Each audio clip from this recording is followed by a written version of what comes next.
Afinal, a gente 3, 2, 1.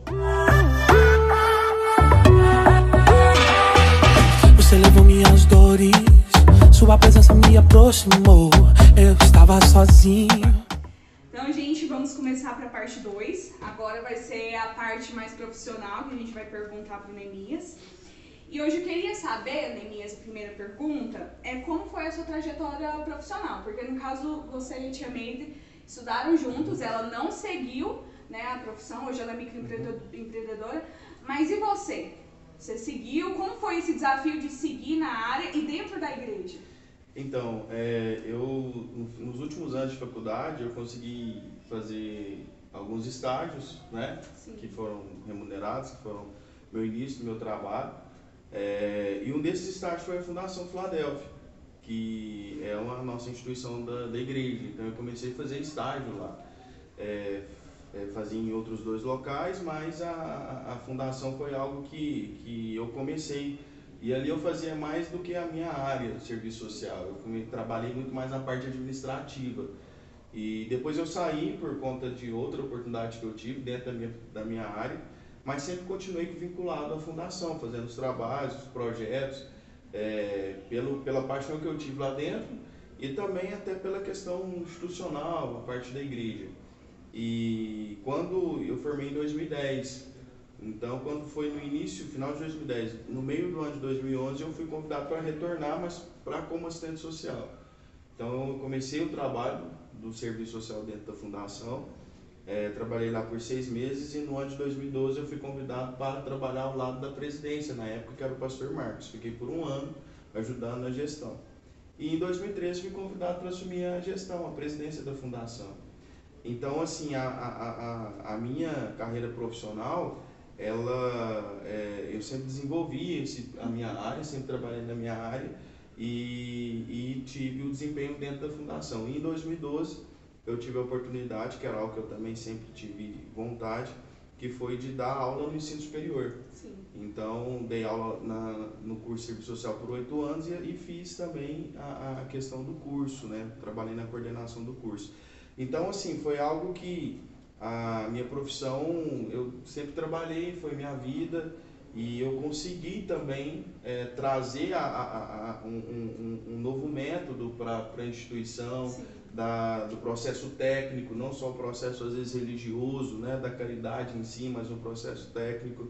E para graça de Deus, assim, a fundação de 2013 para cá, a gente estava com 63 funcionários em 2013, hoje a gente está com 240, né? Então, assim, eram 2 escolas de ensino infantil, hoje são 5 escolas, projetos como para idosos, que a gente, né, agora vai estar lançando no ano que vem, administração do centro de tecelagem. Então, esses anos todos foram anos que Deus me permitiu realizar um sonho que eu tive lá atrás, que foi trabalhar em algo, formar em uma profissão que eu pudesse trazer algo para a igreja. E Deus me deu essa oportunidade. Então, eu tive esse privilégio de trabalhar numa instituição da igreja com o conhecimento técnico que eu adquiri. Então, isso para mim foi um privilégio. Glória a Deus. Eu vou mudar um pouco aqui o roteiro, porque eu gostaria de terminar com o testemunho. Mas eu queria saber como que está sendo esse desafio agora de você, como o Neemias agora vereador. Que a gente já viu o Neemias na faculdade, o Neemias no trabalho social, e agora o Neemias como vereador. Como você está encarando todos esses desafios novos? Então, quando eu fui convidado para enfrentar esse pleito, eu estava muito tranquilo, muito convicto da necessidade que a gente tem de ampliar, né? Não só o trabalho que a gente faz institucional, o trabalho da igreja é para toda a sociedade, né? A gente tem a instituição hoje, mas é um trabalho para toda a sociedade. Então existe um processo de representatividade e a igreja ela se propõe a ter um representante. E eu tenho muita convicção disso, da necessidade da participação política, do papel social que a igreja precisa ter. Eu vejo que a gente tem um papel social dos nossos valores que a gente desempenha dentro da sociedade, como caráter, a defesa da família, que são algo que nós adquirimos e trazemos isso para a sociedade. Mas ao mesmo tempo também a gente tem responsabilidade com os problemas sociais. A igreja não pode estar inerte a isso, né? O segmento e tudo. E além disso somos cidadãos. Então eu estou muito tranquilo, com muita convicção, a experiência que eu adquiri dentro da prática mesmo, né? Sei o que a gente quer fazer lá dentro, sei do desafio, mas estou muito motivado, muito tranquilo, muito em paz para enfrentar esse desafio e estar debaixo da vontade de Deus. A minha parte a gente está fazendo, trabalhando, correndo. Quem sabe uma campanha é muito difícil, mas tranquilo, porque eu acredito sim que vai dar muito certo. Glória a Deus. Principalmente a pandemia, né, atrapalha muito. Um pouco esse desenvolvimento do trabalho. É uma eleição totalmente atípica, né? Porque a pandemia, às vezes as restrições que as pessoas têm, a rejeição também, não quer falar de política, então tudo isso influencia num processo eleitoral, mas a gente está fazendo a nossa parte, trabalhando, sabe o que quer, sabe qual que é o nosso propósito, então tenho certeza que essas coisas no final fazem a diferença. É verdade. Agora, para a gente terminar, eu queria ouvir um testemunho seu. Você passou por uma situação recentemente, assim, há algum tempo atrás, com seu pai. Eu gostaria, assim, de ouvir esse testemunho, porque às vezes quem está assistindo, a gente não sabe quem está assistindo pelo que está passando, né? As dificuldades que passa, mas eu acredito que todo testemunho, independente se serve para a pessoa agora ou se vai servir amanhã, ele é fundamental para a gente contar. E eu gostaria de ouvir um pouco dessa história. Então, falar do meu pai é muito difícil assim para mim, porque meu pai é a minha referência, né? E meu pai sempre trabalhou na igreja, sempre foi um exemplo para mim de obreiro, desde que a gente foi para o campo. Eu tinha 10 anos, meu pai trabalhando, foi novo para o campo e trabalhando a vida inteira na igreja, né? E Deus honrando a todas as igrejas que ele foi, Deus abençoando. Então, ultimamente ele estava na igreja de Nova Ponte e sempre foi meu porto seguro, assim, como referência. Então, todo problema que eu tinha, às vezes eu ligava para ele e falava, pai, tal, meu pai me orientava, me ajudava. E aí, quando foi no ano 2018, ele, no final do ano, no dia 2 de novembro, eu estava preparando para ir para lá, para a cidade de Nova Ponte, que era feriado. E aí meu irmão me ligou, dizendo que meu pai tinha passado mal. Sim. Até então, pensei que era uma pressão, que ele tinha desmaiado, algo nesse sentido.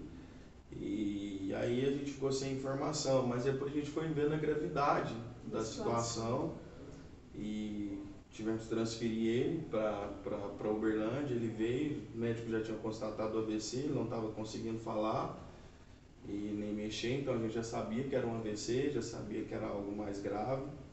E aí, muita dificuldade, chegou na medicina e os médicos já chegou para nós e falaram, nós vamos ter que aplicar um remédio. Sim. Se esse remédio der resultado, às vezes 70% dos casos dá um resultado, dá uma reviravolta, consegue os movimentos e tal. A gente ficou muito esperançoso, mas aí os médicos falaram que não tinha dado efeito nenhum e que teria que aguardar os próximos dias.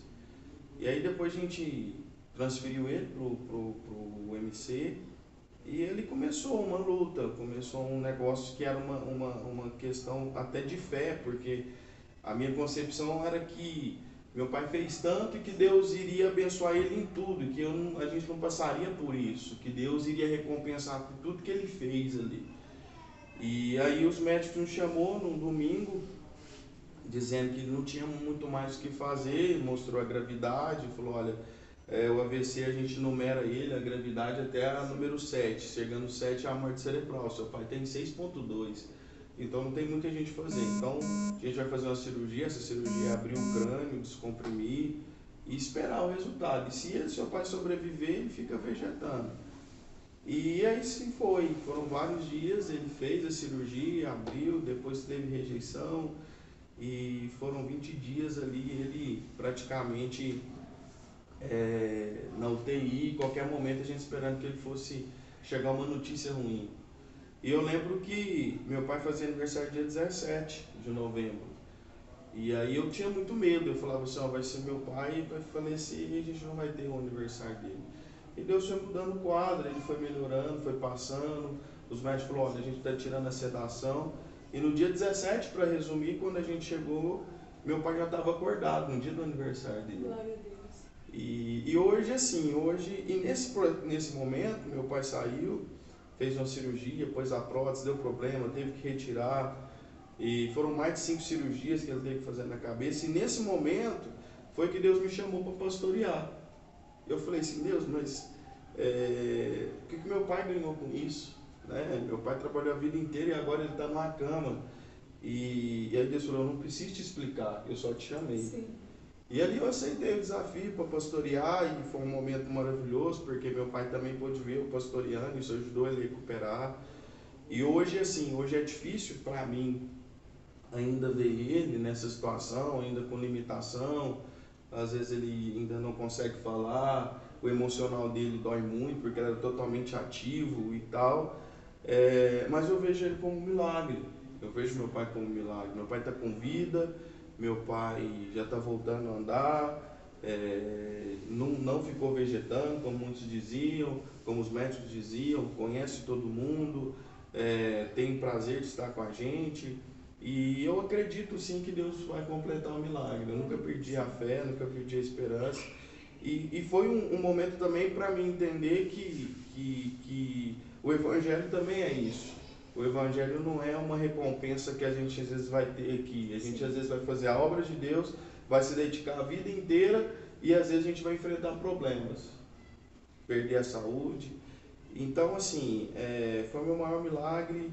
E hoje me estruturou muito a minha fé. Dói muito, me machuca ainda ver ele assim, mas hoje a minha fé se fortaleceu muito, a nossa fé se fortaleceu muito e eu vejo o cuidado de Deus. Neemias, deixa uma mensagem pra gente, para pessoas que já passaram, estão passando e vão passar por aquilo que você já passou. Qual seria essa mensagem? Deus não perde o controle de nada. E Deus, ele nos prepara e nos forja às vezes nos momentos mais difíceis. Então hoje poder sentar aqui e relembrar tudo isso simplesmente são processos que nós temos que passar e que mesmo que seja dolorido, mesmo que tire de nós pedaços da carne, que a gente sofra, Deus não perdeu o controle da nossa vida. Deus está com a mão estendida e que a gente precisa ter fé. Então, independente da situação que você esteja passando, saiba que o controle está na mão de Deus. Essa é a mensagem que eu deixo para você, essa é a mensagem que eu vejo na minha vida. Deus não perdeu o controle dela. Glória a Deus. Amém. Obrigada. Top. Esse foi mais um vídeo da nossa história de sucesso cristão. Não percam. Não se esquece de clicar em gostei, compartilhe bastante, se inscreva no nosso canal e clica lá no sininho, porque aí toda vez que a gente gravar um vídeo e postar, você recebe a notificação, tá bom? Fica com Deus, gente. Beijo. Beijo, tchau, obrigada. 3, 2, 1. Eu esqueci o que tem que falar. Eu tô quase falando a fala dela. Essa é mais uma história de sucesso. 3, 2, 1, vai.